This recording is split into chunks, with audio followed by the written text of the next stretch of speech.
போட்டு கடாயில் கொஞ்சம் எண்ணெய் வச்சு கடுகு ஜீரகம் உளுத்தம்பருப்பு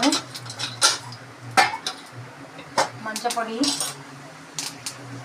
கருவேப்பிலை பூண்டு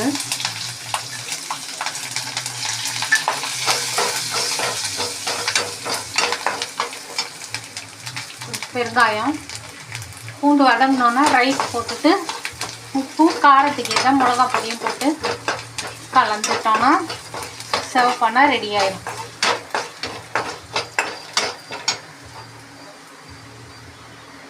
வடித்த சாதம் கொஞ்சம்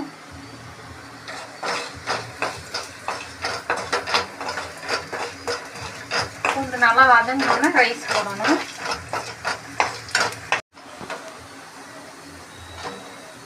இது பாசுமதி அரிசி கிடையாது, ஆர்டினரி வெறும் பொன்னி அரிசி, பச்சரிசி, ரெகுலராக யூஸ் பண்ணுற அரிசி தான் இது.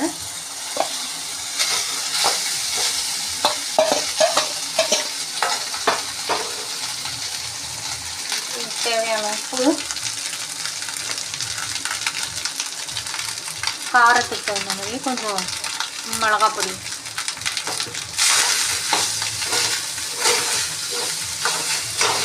இதை நல்லா மிக்ஸ் பண்ணிட்டோன்னா சர்வ் பண்ணுறதுக்கு ரெடி. ஈஸியான மெத்தடில் கார்லிக் ரைஸ் பண்ணியாச்சு, சர்வ் பண்ண ரெடி. ட்ரை பண்ணுங்கள். ஈஸியான மெத்தடில் கார்லிக் ரைஸ் பண்ணியாச்சு, சர்வ் பண்ண ரெடி.